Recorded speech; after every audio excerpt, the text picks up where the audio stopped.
1 year after it was first brought to the City Council's attention and just months after council members passed a commercial medical marijuana ordinance, the City of Hanford may be issuing its first permits to cannabis companies tonight. Action News South Valley reporter Brian Johnson joins us live from Hanford's Industrial Park, where those companies plan to operate. Brian? Well, Liz and Warren, this is something that Hanford City Council members will receive at tonight's meeting. It shows the 5 companies who applied for cannabis permits, as well as where they would like to set up shop in this industrial zone. Of those 5 companies, only 3 are being recommended for commercial cannabis permits in Hanford's industrial zone after being evaluated and scored by Hanford's police chief, community development director, and the city's consulting firm on medical marijuana rules and regulations. We expect that these folks will be wonderful corporate neighbors.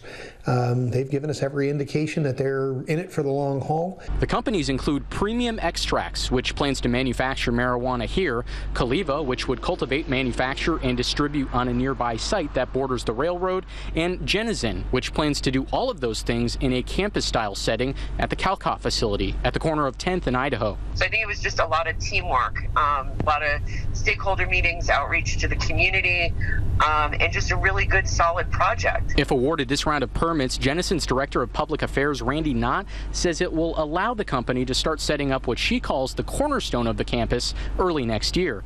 Eventually, she says, the campus will include a variety of cannabis tenants, creating 1,000 living wage jobs and spurring economic development for the city of Hanford. I think we'll see more restaurants, I think we'll see more retail, more rooftops, and there's now a reason for people to move to Hanford or to not leave when they, graduate high school. City officials say the companies will also support a cannabis tax measure on the November 2018 ballot, which could potentially generate millions of dollars in revenue for the city.